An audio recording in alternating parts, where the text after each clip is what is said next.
Hello student. तो आज के क्लास में हम देखेंगे क्लास 10th केमिस्ट्री का फर्स्ट चैप्टर रासायनिक अभिक्रियाएं एवं समीकरण।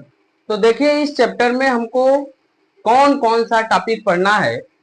तो इस चैप्टर में हम पढ़ेंगे भौतिक परिवर्तन क्या होता है, फिर उसके बाद पढ़ेंगे रासायनिक परिवर्तन क्या होता है, फिर आगे इसमें हम देखेंगे रासायनिक अभिक्रिया क्या होती है, फिर आगे देखेंगे रासायनिक अभिक्रिया की कौन कौन सी पहचान है, रासायनिक अभिक्रिया को पहचानने का हम तरीका जानेंगे, फिर उसके आगे हम देखेंगे रासायनिक समीकरण किसे कहते हैं। ठीक, फिर अगला टॉपिक हम इसमें हमको देखना है कि रासायनिक समीकरण को लिखने की कौन कौन सी विधि है, किस तरीके से रासायनिक समीकरण को लिखा जाता है। फिर आगे इसमें हम जानेंगे रासायनिक समीकरण को संतुलित करना, रासायनिक समीकरण को संतुलित कैसे किया जाता है। फिर अगला टॉपिक हमको इसमें पढ़ना है रासायनिक अभिक्रियाओं के प्रकार, और रासायनिक अभिक्रियाओं में सबसे पहले हम देखेंगे संयोजन या फिर योगात्मक अभिक्रिया क्या होता है, फिर वियोजन या अपघटन अभिक्रिया क्या होता है, फिर प्रतिस्थापन अभिक्रिया क्या होता है, उष्माशोषी, उष्माक्षेपी, ऑक्सीकरण, अपचयन तथा रेडॉक्स अभिक्रिया। तो देखिए इस चैप्टर में इन सब टॉपिक के बारे में पढ़ना है और लास्ट में दो अनुप्रयोग पढ़ना है हमको ऑक्सीकरण का, संक्षारण और विकृत गंधिता। संक्षारण और विकृत गंधिता ये देखेंगे। तो इस चैप्टर में हमको इन सब टॉपिक के बारे में जानना है और हम आज के क्लास में देखेंगे भौतिक परिवर्तन, रासायनिक परिवर्तन, रासायनिक अभिक्रिया क्या होता है उसको जानेंगे और जानेंगे रासायनिक अभिक्रिया की पहचान। तो आज के क्लास में हम चार टॉपिक के बारे में पढ़ेंगे। कौन कौन? भौतिक परिवर्तन, रासायनिक परिवर्तन, रासायनिक अभिक्रिया क्या होती है और रासायनिक अभिक्रिया की क्या क्या पहचान है। इसके आगे हम अगले क्लास में देखेंगे। तो देखिए इस चैप्टर में हम हर एक टॉपिक को अच्छे ढंग से एकदम कवर करेंगे और कवर करने के बाद हर क्लास के लास्ट में हम ये बता देंगे कि जितना टॉपिक हम पढ़ाएंगे उसमें से कौन कौन से इंपॉर्टेंट क्वेश्चन है उसको बता देंगे। पिछले वर्ष में जितने भी प्रश्न आ चुके हैं उनको भी बता दिया जाएगा और कौन कौन से प्रश्न आने की संभावना है उसको भी बता दिया जाएगा। तो आज हम स्टार्ट करते हैं अपना लेक्चर नंबर 1। तो देखिए इस चैप्टर में हम सबसे पहले पढ़ेंगे क्या? भौतिक परिवर्तन। भौतिक परिवर्तन, फिजिकल चेंजेज। तो देखिए भौतिक परिवर्तन क्या होता है। हमारे आसपास देखो बहुत सारे परिवर्तन होते रहते हैं, उनमें कुछ भौतिक परिवर्तन होते हैं, कुछ रासायनिक परिवर्तन होते हैं। तो भौतिक परिवर्तन क्या होता है? ऐसा परिवर्तन जिसमें पदार्थ का भौतिक अवस्था, आकार एवं भौतिक गुणों में परिवर्तन तो हो जाता है परंतु उनके रासायनिक गुणों में एवं रासायनिक संगठन में कोई परिवर्तन नहीं होता है। तो ऐसे परिवर्तन को कहते हैं भौतिक परिवर्तन। ठीक है, जैसे देखिए जल का जमना, जल का जमना, जल का जमना। ठीक, अब ध्यान दीजिए क्या होता है जल का जमना। H2O जब वो द्रव अवस्था में होता है तो होता है जल। ठीक है, अब वही H2O जब ठोस अवस्था में हो जाता है तो हो जाता है बर्फ। अब क्या करें, जब जल को ठंडा कर देते हैं तो बदल जाता है किसमें? बर्फ में। तो जल क्या हो जाता है? जम जाता है। अब इस प्रक्रिया में हुआ क्या है ये देखिए, जब जल द्रव अवस्था में, जब H2O द्रव अवस्था में है तो उसे जल कहते हैं, और जब वही H2O ठोस अवस्था में हो जाता है तो उसे बर्फ कहते हैं। अब इस प्रक्रिया में हुआ क्या है, इस प्रक्रिया में हुआ यह है कि पदार्थ का भौतिक अवस्था बदल गया है, पदार्थ द्रव से ठोस में बदल गया है, पदार्थ द्रव से ठोस में बदल गया है, लेकिन क्या उसका रासायनिक संगठन भी बदल गया है? नहीं। देखिए, जो जल होता है वो उसका भी रासायनिक सूत्र क्या होता है, H2O होता है, और जो बर्फ होता है उसका भी रासायनिक संगठन क्या होता है, H2O होता है। जल का जो रासायनिक सूत्र है वो भी H2O होता है, जो बर्फ है उसका भी रासायनिक सूत्र क्या होता है, H2O होता है। अब जो जल होते हैं उसमें जो H2O के अणु होते हैं वो थोड़ा दूर दूर होते हैं, जबकि जब बर्फ बन जाएगा तो H2O के अणु क्या हो जाएंगे, पास पास हो जाएंगे, ठोस अवस्था में हो जाएंगे। तो इसमें देखिए इस परिवर्तन में हुआ क्या है, इस परिवर्तन में केवल भौतिक अवस्था परिवर्तित हो गया है। जब जल था तो द्रव अवस्था में था, और जमने के बाद जब बर्फ बना तो ठोस अवस्था में हो गया। क्या उसका रासायनिक सूत्र भी परिवर्तित हो गया? नहीं। रासायनिक संगठन में भी कोई परिवर्तन नहीं हुआ है, ठीक, तो रासायनिक गुण में भी कोई परिवर्तन नहीं होगा।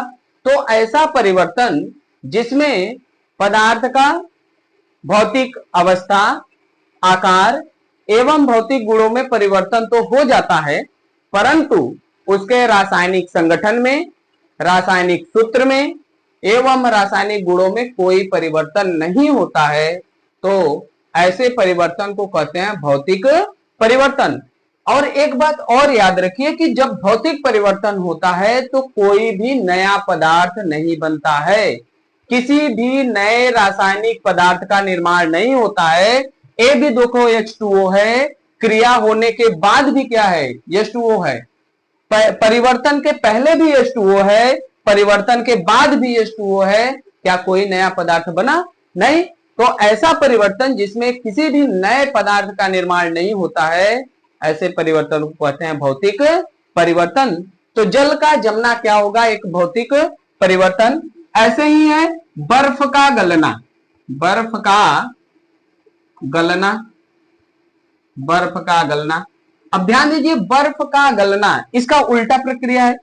H2O जब सॉलिड स्टेट में ठोस अवस्था में होता है तो होता है बर्फ, बर्फ होता है, और जब वही H2O लिक्विड यानी कि द्रव अवस्था में हो जाता है तो होता है क्या, जल, ठीक। अब ध्यान दीजिए, बर्फ का गलना भी क्या है, एक भौतिक परिवर्तन। क्यों? क्योंकि इस परिवर्तन में केवल भौतिक अवस्था परिवर्तित हुआ है, ठोस से द्रव में हो गया है भौतिक अवस्था, लेकिन इसका रासायनिक संगठन या रासायनिक सूत्र में कोई परिवर्तन नहीं हुआ है, और इस परिवर्तन में कोई भी नए रासायनिक पदार्थ का निर्माण नहीं हुआ है। परिवर्तन के पहले भी H2O है और परिवर्तन के बाद भी H2O है, तो इस परिवर्तन में कोई भी नया रासायनिक पदार्थ नहीं बना है, इसलिए ए भी कौन सा परिवर्तन होगा, भौतिक परिवर्तन। ऐसे ही अगला एग्जांपल है कागज को काटना, कागज को काटना। अब कागज को काटना, मान लो कि ये क्या है, एक कागज है, एक पेपर है, इसको कैंची से काट दीजिए।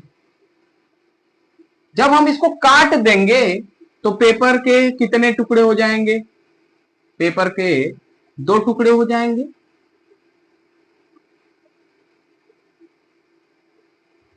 पेपर के 2 टुकड़े हो जाएंगे, लेकिन क्या कागज का रासायनिक संगठन बदल जाएगा? नहीं। कागज है तो परिवर्तन के बाद भी कागज ही है, केवल अंतर क्या आ गया है कि उसका आकार परिवर्तित हो गया है। पहले एक बड़े आकार का कागज था, काटने के बाद 2 छोटे छोटे आकार के कागज बन जाएंगे, लेकिन कागज तो कागज ही है। तो इस परिवर्तन में भी क्या हुआ है, रासायनिक संगठन परिवर्तित नहीं हुआ है। तो ऐसे परिवर्तन को हम क्या कहते हैं, भौतिक परिवर्तन। क्यों? क्योंकि इस परिवर्तन में कोई भी नया रासायनिक पदार्थ नहीं बना है, ठीक है। अगला है इसमें लकड़ी को काटना, लकड़ी को काटना। अब देखिए लकड़ी को काटना है, मान लीजिए ये लकड़ी है, लकड़ी का एक क्या है टुकड़ा है, इसको क्या करिए बीच से काट दीजिए। जब बीच से हम काट देंगे तो लकड़ी का दो छोटा छोटा टुकड़ा बन जाएगा। अब ध्यान दीजिए कि इस परिवर्तन में हुआ क्या है, इस परिवर्तन में केवल लकड़ी का आकार बदला है, लकड़ी का रासायनिक संगठन नहीं बदला है। पहले भी लकड़ी है और परिवर्तन के बाद भी क्या है, लकड़ी है। ठीक, बस अंतर कहां हुआ है, पहले बड़ा लकड़ी बाद में छोटा लकड़ी। तो ऐसा परिवर्तन जिसमें पदार्थ का भौतिक अवस्था, आकार एवं भौतिक गुणों में परिवर्तन तो होता है, परंतु उसके रासायनिक गुणों में एवं रासायनिक संगठन में कोई परिवर्तन नहीं होता है, तो ऐसे परिवर्तन को क्या कहते हैं, भौतिक परिवर्तन। तो लकड़ी को काटना भी क्या हो जाएगा, भौतिक परिवर्तन।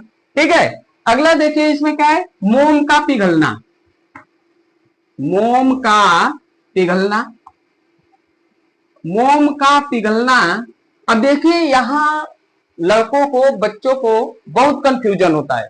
कंफ्यूजन क्या होता है कि मोम का पिघलना और मोमबत्ती का जलना। जब कहेगा मोम का पिघलना तो मोम का पिघलना केवल और केवल भौतिक परिवर्तन होता है, जबकि अगर कह देगा सवाल में कि मोमबत्ती का जलना, तो मोमबत्ती का जलना भौतिक परिवर्तन भी होता है और रासायनिक परिवर्तन भी होता है। तो ध्यान दीजिएगा कि मोम का पिघलना बोल रहा है कि मोम का जलना। जब सवाल में बोलेगा मोम का पिघलना तो मोम का पिघलना केवल और केवल भौतिक परिवर्तन होता है। क्यों? क्योंकि मोम पहले सॉलिड स्टेट में होता है, जब वो पिघल जाएगा तो वो लिक्विड द्रव अवस्था में हो जाएगा। ठीक है, मोम पहले किसमें होगा, ठोस अवस्था में, लेकिन जब उसको हम गर्म कर देंगे तो मोम पिघल जाएगा, पिघल के द्रव अवस्था में बदल जाएगा, लेकिन उसके रासायनिक संगठन में कोई परिवर्तन नहीं होगा। ठीक है, तो मोम का पिघलना हो जाएगा भौतिक परिवर्तन। जबकि यदि कह दे मोमबत्ती का जलना, तो मान लीजिए क्या है, एक मोमबत्ती है, ठीक, ये मोमबत्ती है। अब मोमबत्ती जब जलता है तो मोमबत्ती देखेंगे कि नीचे का भाग धीरे धीरे पहले पिघलेगा, अब पिघल के वाष्प में बदलेगा, और वाष्प में जब बदलेगा वही वाष्प ऊपर जाएगा तो वही जलने लगेगा और यहां से निकलने लगेगा कार्बन डाइऑक्साइड, और धीरे धीरे धीरे धीरे पूरा का पूरा मोमबत्ती जल जाएगा और बदल जाएगा किसमें, कार्बन डाइऑक्साइड में। तो इस प्रक्रिया में देखिए पहले क्या होता है, मोमबत्ती पिघलता है, तो जब मोमबत्ती पिघलेगा तो हो जाएगा भौतिक परिवर्तन। अब पिघलने के बाद जब वो वाष्प में बदल के जल जाता है तो वहां से बन जाता है कार्बन डाइऑक्साइड, एक नए पदार्थ का निर्माण होता है। तो मोमबत्ती का जलना क्या होगा, भौतिक एवं रासायनिक परिवर्तन दोनों होगा, जबकि मोम का पिघलना केवल और केवल भौतिक परिवर्तन होगा। ठीक है, लकड़ी को काटना भौतिक परिवर्तन है, ईंट को तोड़ देना भौतिक परिवर्तन है। चाक है, चाक को तोड़ दीजिए, चाक को तोड़ दिए तो ये भी क्या है, भौतिक परिवर्तन है। क्यों? क्योंकि इस परिवर्तन में केवल चाक जो है उसका आकार बदल गया है, इसका रासायनिक संगठन नहीं बदला है। क्यों? क्योंकि पहले भी ये कैल्शियम कार्बोनेट था और तोड़ने के बाद भी कैल्शियम कार्बोनेट ही रहेगा, इसके रासायनिक सूत्र में कोई परिवर्तन नहीं आएगा, इसके रासायनिक संगठन में कोई परिवर्तन नहीं आएगा। तो चाक को जब हम तोड़ देंगे तो कौन सा परिवर्तन होगा, भौतिक परिवर्तन। ऐसे ही ईंट को तोड़ दो, भौतिक परिवर्तन, लकड़ी को काट दो, भौतिक परिवर्तन। तो ये सब क्या है, भौतिक परिवर्तन। तो कुल मिला जुला के बात क्या है कि ऐसा परिवर्तन जिसमें नए पदार्थ का निर्माण हो जाएगा तो रासायनिक परिवर्तन होगा, और ऐसा परिवर्तन जिसमें नए पदार्थ का निर्माण नहीं होता है उसे भौतिक परिवर्तन कहते हैं। तो देखिए एक बार फिर से, भौतिक परिवर्तन क्या होता है, ऐसा परिवर्तन जिसमें पदार्थ के भौतिक अवस्था, आकार एवं भौतिक गुणों में परिवर्तन तो होता है, परंतु उसके रासायनिक संगठन, रासायनिक सूत्र एवं रासायनिक गुणों में कोई परिवर्तन नहीं होता है। तो ऐसे परिवर्तन को कहते हैं भौतिक परिवर्तन। और एक बात, भौतिक परिवर्तन में किसी भी या कोई भी नए पदार्थ का निर्माण नहीं होता है। ठीक है, ध्यान दीजिए। तो देखिए भौतिक परिवर्तन क्या होता है, ऐसा परिवर्तन जिसमें केवल पदार्थों की भौतिक अवस्था, आकार एवं भौतिक गुणों में परिवर्तन तो होता है, परंतु उनके रासायनिक संगठन एवं रासायनिक गुणों में कोई परिवर्तन नहीं होता है, उसे भौतिक परिवर्तन कहते हैं। जैसे जल का जमना। अब जल का जमना ये क्या है? H2O। जब द्रव अवस्था में होता है तो ये होता है जल, ठीक। यही H2O बदल के ठोस अवस्था में होता है तो हो जाता है क्या?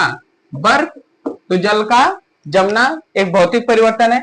ऐसे ही बर्फ का गलना, H2O ठोस बर्फ होता है, जब ये गल के H2O द्रव बन जाता है तो ये हो जाता है क्या? जल, ठीक है। ऐसे ही जल वाष्प का बनना, जल वाष्प में H2O द्रव, जब वाष्प में बदल जाता है तो H2O बन जाता है क्या? गैस। ये होता है जल और ये होता है जल वाष्प, ठीक। और क्या है? कागज को काटना, मोम का पिघलना, लकड़ी को काटना, ये सब क्या है? भौतिक परिवर्तन। क्यों? क्योंकि इन सब परिवर्तन में पदार्थ का केवल भौतिक अवस्था, आकार एवं भौतिक गुणों में परिवर्तन होता है, परंतु उसके रासायनिक संगठन, रासायनिक सूत्र एवं रासायनिक गुणों में कोई परिवर्तन नहीं होता है। इसलिए ये सब क्या हो जाएंगे? भौतिक परिवर्तन के एग्जाम्पल।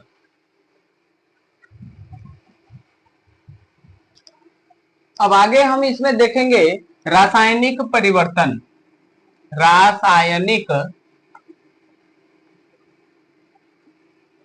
परिवर्तन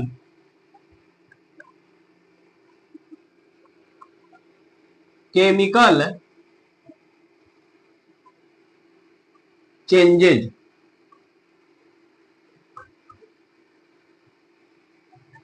तो देखिए रासायनिक परिवर्तन क्या होता है? ऐसा परिवर्तन जिसमें पदार्थ का रासायनिक संगठन एवं रासायनिक गुण बदल जाता है एवं नए पदार्थ का निर्माण होता है, तो उसे रासायनिक परिवर्तन कहते हैं। एक बार फिर से, ऐसा परिवर्तन जिसमें पदार्थों के रासायनिक संगठन एवं रासायनिक गुणों में परिवर्तन हो जाता है, ऐसे परिवर्तन को कहते हैं रासायनिक परिवर्तन। एवं इस प्रक्रिया में नए रासायनिक पदार्थ का निर्माण होता है, ठीक है। जैसे अगर हम देखें दूध का फटना, दूध का फटना, दूसरा दूध से दही का बनना, दूध से दही का बनना। अब ये क्या है? दूध का फटना, दूध से दही का बनना, ये सब क्या है? रासायनिक परिवर्तन। क्यों? क्योंकि इन सब परिवर्तन में नए पदार्थ का निर्माण होता है। जब दूध फट जाता है तो नया पदार्थ बन जाता है। दूध से जब दही बनता है तो दही भी नया पदार्थ होता है। तो ऐसा परिवर्तन जिसमें नए पदार्थ का निर्माण होता है उसे क्या कहते हैं? रासायनिक परिवर्तन। अब रासायनिक परिवर्तन में अगला एग्जाम्पल है जंग का लगना। जंग का लगना, लोहे पे जंग का लगना। अब जंग का लगना तो देखिए इसमें क्या होता है? आयरन होता है, ऑक्सीजन और नमी से क्या कर देता है? नमी की उपस्थिति में ऑक्सीजन से क्रिया करता है। जब ऑक्सीजन से क्रिया करता है तो बन जाता है Fe2O3, ये बनता है फेरिक ऑक्साइड। और फेरिक ऑक्साइड में H2O जल के कुछ अणु होते हैं, यही होता है जंग। अब देखिए इस परिवर्तन में हुआ क्या है? एक नए पदार्थ का निर्माण हुआ है, ठीक है। अब नया पदार्थ का निर्माण हुआ है तो ऐसे परिवर्तन को कहते हैं रासायनिक परिवर्तन, ठीक। तो ऐसा परिवर्तन जिसमें पदार्थों के रासायनिक संगठन एवं रासायनिक गुणों में परिवर्तन हो जाता है एवं नए रासायनिक पदार्थ का निर्माण होता है, तो उसे रासायनिक परिवर्तन कहते हैं, ठीक है। तो देखिए जंग का लगना एक रासायनिक परिवर्तन है। क्यों? क्योंकि इसमें देखिए आयरन से बन गया है फेरस ऑक्साइड, एक नए रासायनिक पदार्थ का निर्माण हुआ है। यहां से इसका रासायनिक संगठन चेंज हुआ है, इस तरफ आयरन है और इस तरफ फेरस ऑक्साइड हो गया है, रासायनिक संगठन बदल गया है, रासायनिक गुणधर्म भी बदल जाता है। तो ऐसे परिवर्तन को कहते हैं रासायनिक परिवर्तन। ऐसे ही अगला है एग्जाम्पल इसमें श्वसन। अब देखिए श्वसन भी क्या है, एक रासायनिक परिवर्तन है। कैसे? श्वसन की प्रक्रिया में क्या होता है, ग्लूकोज का होता है ऑक्सीकरण। ग्लूकोज का ऑक्सीकरण का मतलब ऑक्सीजन की सहायता से ग्लूकोज को जलाया जाता है, ठीक है, दहन कराया जाता है ग्लूकोज का। और जब ग्लूकोज को जलाया जाता है तो इसमें बनता है कार्बन डाइऑक्साइड, जल बनता है और यहां से निकलता है ऊर्जा, ठीक है। अब इस प्रक्रिया में देखिए क्या हुआ है, नए रासायनिक पदार्थ का निर्माण हुआ है। इस तरफ ग्लूकोज है, अब जब ग्लूकोज को जलाया गया है, दहन कराया गया है ग्लूकोज का, तो कार्बन डाइऑक्साइड और जल बन रहा है, जो कि एक नया रासायनिक पदार्थ है। तो ऐसा परिवर्तन जिसमें नए रासायनिक पदार्थ का निर्माण होता है तो उसे रासायनिक परिवर्तन कहते हैं। अब देखिए ग्लूकोज इसमें क्या हुआ है, कार्बन डाइऑक्साइड और जल में बदल गया है, जो कि एक नया रासायनिक पदार्थ है। ग्लूकोज का रासायनिक संगठन बदल गया है। तो ऐसा परिवर्तन जिसमें पदार्थ का रासायनिक संगठन बदल जाए, रासायनिक सूत्र बदल जाए एवं नए नए रासायनिक पदार्थों का निर्माण होता है, उसे रासायनिक परिवर्तन कहते हैं। तो श्वसन भी क्या होगा, एक रासायनिक परिवर्तन। पांचवा है पाचन। अब देखो पाचन की क्रिया में क्या किया जाता है, भोजन को पचा पचा के तोड़ तोड़ के नए पदार्थों में बदल दिया जाता है। तो पाचन भी क्या हो जाएगा, एक रासायनिक परिवर्तन होगा, ठीक है। अगला एग्जाम्पल इसमें होता है किण्वन। किण्वन, अब किण्वन में क्या किया जाता है, फलों का रस लिया जाता है, जैसे अंगूर का रस हो गया। अब अंगूर के रस में अगर वो मीठा है तो उसमें कार्बोहाइड्रेट पाया जाएगा, और कार्बोहाइड्रेट का यानी कि उसमें होगा क्या, ग्लूकोज। अब ग्लूकोज का जब हम कराएंगे क्या, किण्वन, किण्वन की प्रक्रिया में क्या कराया जाता है, ग्लूकोज का जब किण्वन कराओगे तो इस प्रक्रिया में होता क्या है, होता यह है कि ये जो ग्लूकोज है वो बदल जाएगा C2H5OH, एथेनॉल में बदल जाएगा, एल्कोहल में। यही होता है शराब, ठीक है, शराब। अब देखिए इस प्रक्रिया में हुआ क्या है, इस परिवर्तन में हुआ क्या है, ग्लूकोज बदल गया है एल्कोहल में। अब एल्कोहल क्या है, एक नया रासायनिक पदार्थ है। तो ऐसा परिवर्तन जिसमें नए पदार्थ का निर्माण हो, रासायनिक परिवर्तन होगा। तो किण्वन भी क्या है, एक रासायनिक परिवर्तन है। ऐसे ही होता है दहन। दहन, अब दहन की प्रक्रिया में क्या होता है, मान लो कोयले का दहन हम करा रहे हैं, तो कोयले में मिलेगा क्या, कार्बन। कार्बन का जब दहन कराओगे तो बनेगा कार्बन डाइऑक्साइड। तो देखिए जब हम किसी भी चीज का दहन करा देंगे, कागज को ही जला दो, कागज को जब जलाओगे तो कागज से बदल जाएगा राख में, और राख एक नया रासायनिक पदार्थ हो जाएगा और कार्बन डाइऑक्साइड बनेगा। तो देखिए जब कागज को जलाएंगे तो परिवर्तन के बाद कार्बन डाइऑक्साइड बनेगा और राख बनेगा, जो कि कागज के गुणों से भिन्न होगा। तो ऐसा परिवर्तन जिसमें पदार्थ का रासायनिक संगठन बदल जाए, नए पदार्थ का निर्माण हो एवं उसका रासायनिक गुण भी क्या हो, बदल जाए, तो ऐसे परिवर्तन को कहते हैं रासायनिक परिवर्तन। तो कागज को जब जलाओगे तो नए पदार्थ का निर्माण होगा, और नया पदार्थ कौन कौन होगा, कार्बन डाइऑक्साइड होगा और राख होगा, ठीक है। तो कागज का जलाना भी क्या हो जाएगा, रासायनिक परिवर्तन। कार्बन को जब जलाओगे मतलब कोयले को जब जलाओगे, तो कोयले को जब जलाओगे तो वहां से भी क्या निकलेगा, कार्बन डाइऑक्साइड, जो कि एक नया पदार्थ है, नया रासायनिक पदार्थ है, ठीक है। रासायनिक संगठन चेंज हो जाएगा, परिवर्तित हो जाएगा। तो कोयले का दहन भी क्या होगा, एक रासायनिक परिवर्तन, क्योंकि कोयले के दहन से जो कार्बन डाइऑक्साइड बनेगा एक नया पदार्थ है, ठीक है। तो देखिए रासायनिक परिवर्तन क्या होता है, ऐसा परिवर्तन जिसमें पदार्थों के रासायनिक संगठन एवं रासायनिक गुणों में परिवर्तन होता है, उसे रासायनिक परिवर्तन कहते हैं। और इसमें नए रासायनिक पदार्थ का निर्माण होता है। एग्जाम्पल में दूध का फटना, दूध से दही का बनना, जंग का लगना। अब देखिए इसमें होता क्या है, आयरन ऑक्सीजन और जल नमी से क्रिया करता है, तो बन जाता है Fe2O3.XH2O। यही होता है जंग। ठीक है, तो इसमें देखिए क्या हुआ है, एक नए रासायनिक पदार्थ का निर्माण हुआ है, तो जंग का लगना क्या हो जाएगा, रासायनिक परिवर्तन। दहन भी क्या होता है, एक रासायनिक परिवर्तन होता है। दहन में क्या होता है, मान लो कोयले को जला दीजिए, कार्बन को जला दिया जाता है तो बन जाता है कार्बन डाइऑक्साइड। तो इस परिवर्तन में भी एक नए रासायनिक पदार्थ का निर्माण हुआ है, कार्बन डाइऑक्साइड का, तो ये भी क्या हो जाएगा, रासायनिक परिवर्तन। ऐसे ही क्या है, किण्वन। अब किण्वन में क्या होता है, ग्लूकोज C6H12O6 का कराओगे क्या, किण्वन।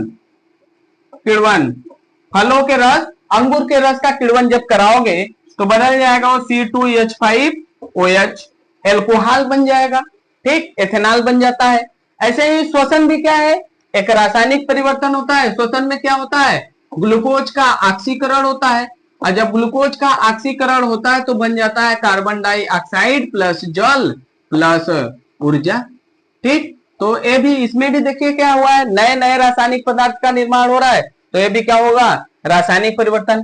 पाचन भी क्या होगा, रासायनिक परिवर्तन। तो ये सब क्या है, रासायनिक परिवर्तन के एग्जाम्पल। ठीक है, अब हम आगे देखेंगे कि रासायनिक अभिक्रिया क्या होता है। तो आगे क्या देखेंगे, रासायनिक अभिक्रिया। रासायनिक अभिक्रिया, केमिकल रिएक्शन। रासायनिक अभिक्रिया, केमिकल रिएक्शन। तो देखिए रासायनिक अभिक्रिया क्या होता है, ऐसी अभिक्रिया जिसमें एक या एक से अधिक पदार्थ आपस में क्रिया करके एक नए पदार्थ का निर्माण करते हैं, एवं जो नया पदार्थ बनता है उसका भौतिक एवं रासायनिक गुण मूल पदार्थों से भिन्न होता है। तो ऐसे अभिक्रिया को बोला जाता है रासायनिक अभिक्रिया। तो देखिए जैसे में एग्जाम्पल में हाइड्रोजन तथा ऑक्सीजन की क्रिया से जल का बनना एक रासायनिक अभिक्रिया है। तो इसमें क्या होगा, हाइड्रोजन गैस होगा, ठीक, और ऑक्सीजन गैस से क्रिया जब करेगा तो बन जाएगा का जल, H2O बनेगा। तो देखिए क्या है, एक रासायनिक अभिक्रिया है। इसमें क्या हुआ है, दो पदार्थ हैं, हाइड्रोजन और ऑक्सीजन, आपस में क्रिया किए हैं और एक नए पदार्थ का निर्माण किए हैं जो कि क्या है, जल। अभी जो नया पदार्थ होगा जल, इसका भौतिक एवं रासायनिक गुण मूल पदार्थों से भिन्न होगा। ठीक, हाइड्रोजन और ऑक्सीजन से इसका भौतिक एवं रासायनिक गुण भिन्न होगा। तो ऐसा परिवर्तन जिसमें एक या एक से अधिक पदार्थ आपस में क्रिया करके नए पदार्थ का निर्माण करते हैं, एवं जो नया पदार्थ बनता है उसका भौतिक एवं रासायनिक गुण मूल पदार्थों से भिन्न होता है, तो ऐसे अभिक्रिया को बोला जाता है रासायनिक अभिक्रिया। ठीक, ये पहला एग्जाम्पल। दूसरा एग्जाम्पल है मैग्नीशियम को जलाया जाता है। मैग्नीशियम का दहन जब कराओगे तो बनेगा मैग्नीशियम ऑक्साइड, और ये बनता है सफेद रंग का चूर्ण। अब इस क्रिया में देखिए क्या हुआ है, मैग्नीशियम ऑक्सीजन से क्रिया करके एक नए पदार्थ का निर्माण किया है जो कि क्या है, मैग्नीशियम ऑक्साइड। और जो मैग्नीशियम ऑक्साइड का भौतिक एवं रासायनिक गुण होगा और मैग्नीशियम के भौतिक एवं रासायनिक गुण से क्या होगा, भिन्न होगा। तो ऐसे परिवर्तन को कहते हैं क्या, रासायनिक परिवर्तन, और ऐसी अभिक्रिया को बोला जाता है रासायनिक अभिक्रिया। तो देखिए रासायनिक अभिक्रिया क्या होता है, ऐसी अभिक्रिया जिसमें एक या एक से अधिक पदार्थ क्रिया करके नए पदार्थ का निर्माण करते हैं, एवं निर्मित पदार्थ के भौतिक व रासायनिक गुण मूल पदार्थों से सर्वथा भिन्न होते हैं, उसे रासायनिक अभिक्रिया कहते हैं। ठीक है, या फिर सीधे सीधे कह सकते हैं कि वह अभिक्रिया जिसमें नए रासायनिक पदार्थ का निर्माण होता है उसे रासायनिक अभिक्रिया कहते हैं। जैसे कि हाइड्रोजन तथा ऑक्सीजन की क्रिया से जल का निर्माण। तो देखिए हाइड्रोजन गैस हो गया, इसकी क्रिया ऑक्सीजन गैस से जब होगी तो एक किसका निर्माण करेगा, जल का निर्माण करेगा। ठीक, एक क्या हो जाएगी, रासायनिक अभिक्रिया। ऐसे ही मैग्नीशियम धातु को जलाने पर मैग्नीशियम ऑक्साइड का सफेद रंग का चूर्ण बनता है। तो मैग्नीशियम हो गया, जलाने के लिए ऑक्सीजन गैस चाहिए और जब इसको हम जला देंगे तो बन जाएगा मैग्नीशियम ऑक्साइड। और जो ये मैग्नीशियम ऑक्साइड होता है सफेद रंग का होता है, सफेद रंग का चूर्ण होता है, सफेद रंग का होता है। तो देखिए ये सब क्या है, इन सब अभिक्रिया में नए पदार्थ का निर्माण हो रहा है। तो ये सब क्या हो जाएंगे, रासायनिक अभिक्रिया। अब हम आगे देखेंगे रासायनिक अभिक्रिया की पहचान। तो रासायनिक अभिक्रिया की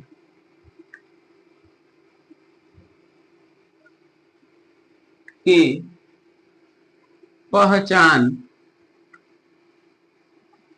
आइडेंटिफिकेशन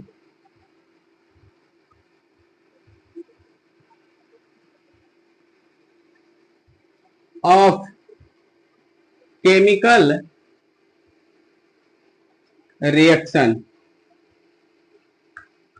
तो देखिए रासायनिक अभिक्रिया को पहचानने के लिए कुछ कुछ बातें हैं, उनके बारे में हम पढ़ेंगे। तो सबसे पहला पॉइंट है अवक्षेप का निर्माण। अवक्षेप का निर्माण। अब देखिए यदि किसी भी अभिक्रिया में अवक्षेप का निर्माण हो रहा है तो उस अभिक्रिया को कहते हैं रासायनिक अभिक्रिया या फिर रासायनिक अभिक्रिया की पहचान है। तो क्या है, यदि किसी अभिक्रिया में अवक्षेप का निर्माण हो रहा है तो कौन सी अभिक्रिया होगी, रासायनिक अभिक्रिया। जैसे देखिए AgNO3 का जब हम रिएक्शन कराते हैं NaCl से तो बनता है यहां से क्या, AgCl प्लस NaNO3। और जो AgCl है इसको बोला जाता है सिल्वर क्लोराइड। अब सिल्वर क्लोराइड का जो होता है इस सफेद रंग का अवक्षेप बनता है, सफेद रंग का अवक्षेप। अब ध्यान दीजिए जो अवक्षेप होता है वो क्या होता है, ये अवक्षेप क्या होता है, किसी भी अभिक्रिया में बनने वाला आयनिक ठोस पदार्थ को हम क्या कहते हैं, अवक्षेप। तो ये क्या होता है, आयनिक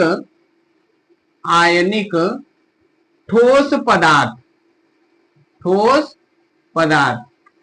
तो क्या करेंगे इस अभिक्रिया में, देखिए क्या करेंगे, AgNO3 का एक जली विलयन ले लेंगे, NaCl का जली विलयन ले लेंगे।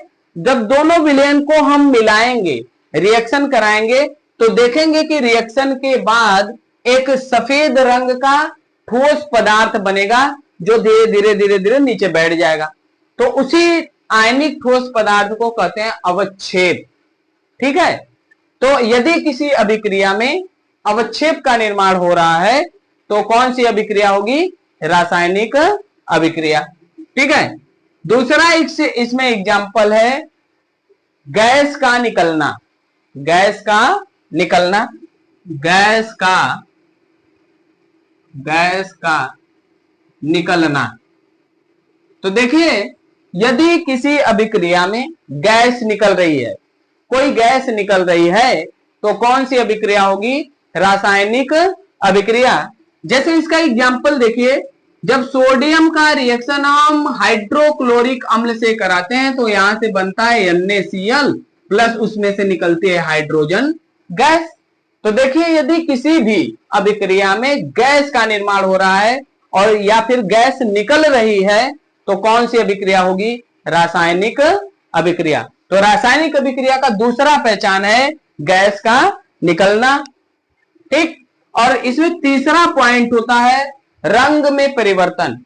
यदि किसी अभिक्रिया में रंग में परिवर्तन हो रहा है, उसका अभिक्रिया के दौरान रंग बदल रहा है तो एस भी क्या होगी, रासायनिक अभिक्रिया की पहचान होगी। जैसे कि देखिए तो रंग में परिवर्तन, रंग में परिवर्तन। अब इसका एग्जाम्पल है CuSO4 कॉपर सल्फेट का विलयन ले लीजिए और उसमें लोहे की कील डाल दीजिए।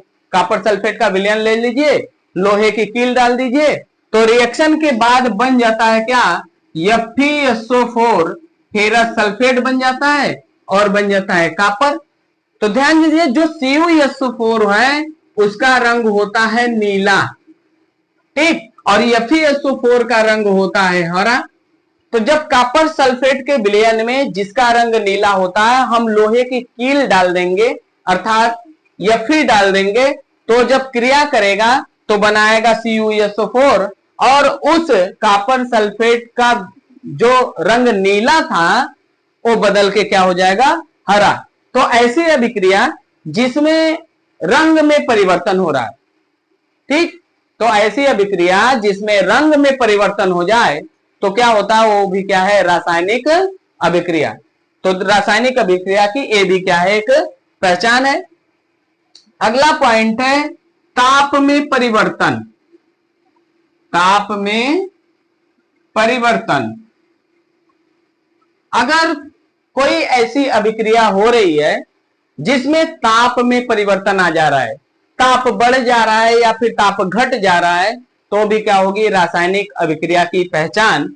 जैसे कि इसमें एग्जांपल देखिए CaO कैल्शियम ऑक्साइड, ठीक है, कैल्शियम ऑक्साइड का जब अभिक्रिया हम H2O से कराते हैं, ठीक, तो बन जाता है क्या, CaOH का होल ट्वाइस कैल्शियम हाइड्रोक्साइड बनता है और यहां से निकलती है उष्मा। तो ध्यान दीजिए ये क्या होता है, एक उष्मा। अब इस अभिक्रिया में क्या निकल रही है, उष्मा, और जब उष्मा निकलेगी तो उस अभिक्रिया में ताप में परिवर्तन आ जाएगा, वहां का टेम्परेचर बढ़ जाएगा जिसके वजह से क्या होगा, ताप में परिवर्तन आएगा। तो ये भी क्या है, एक रासायनिक अभिक्रिया की पहचान है। तो ताप में परिवर्तन, यदि किसी भी अभिक्रिया में ताप में परिवर्तन हो रहा है तो कौन सी अभिक्रिया होगी, रासायनिक अभिक्रिया, ठीक है। तो ये कौन सी अभिक्रिया है, एक सफेदी करने के लिए, दीवार को सफेदी करने के लिए जो चूना लाते हैं मार्केट से, वही है कैल्शियम ऑक्साइड, और उसको क्या करते हैं, पानी में हम डाल देते हैं, और जब पानी में डाल देते हैं तो खोलने लगता है, ठीक है, और उसमें से निकलती है उष्मा और वो बदल जाता है किसमें, कैल्शियम हाइड्रोक्साइड में। तो एक किसका एग्जाम्पल होगा, ये है एक रासायनिक परिवर्तन, और ये क्या होगा, रासायनिक परिवर्तन की पहचान क्या, कि यदि किसी अभिक्रिया में उष्मा निकल रही है तो कौन सी होगी अभिक्रिया, रासायनिक अभिक्रिया। ऐसे ही पांचवा पॉइंट है अवस्था परिवर्तन। अवस्था परिवर्तन, यदि किसी अभिक्रिया में अवस्था परिवर्तन हो रहा है, ठीक है, अवस्था परिवर्तन का मतलब ठोस से द्रव में, द्रव से गैस में, ठीक है, अगर ऐसा हो रहा है तो कौन सी अभिक्रिया होगी, रासायनिक अभिक्रिया की ये भी एक पहचान होती है। तो जैसे देखिए H2 ये क्या होता है, गैस होता है, और O2 भी क्या होता है, गैस होता है। रिएक्शन करने के बाद ये बना देते हैं जल, जो कि क्या होता है, द्रव। तो इस अभिक्रिया में देखिए क्या होता है, ये क्या है, गैस है, और अभिक्रिया के बाद क्या हो जा रहा है, द्रव हो रहा है। तो ऐसी रासायनिक अभिक्रिया जिसमें अवस्था में परिवर्तन होता है तो भी किसकी पहचान है, रासायनिक अभिक्रिया की पहचान है। तो ये सब क्या है, रासायनिक अभिक्रिया के पहचान, ठीक। तो आज के क्लास में हम क्या क्या देखे हैं, भौतिक परिवर्तन क्या होता है, रासायनिक परिवर्तन क्या होता है, रासायनिक अभिक्रिया किसे कहते हैं, और रासायनिक अभिक्रिया की कौन कौन सी पहचान है। अब देखिए इसमें सवाल क्या बन सकता है, यहां से पहला तो यह है कि पूछ देगा कि भौतिक परिवर्तन क्या होता है और रासायनिक परिवर्तन क्या होता है, और दूसरा यहां से सवाल पूछ सकता है भौतिक एवं रासायनिक परिवर्तन में अंतर, ठीक है। तो ध्यान दीजिएगा कि ये सब क्या है, सवाल हैं जो पूछे जा सकते हैं, ठीक।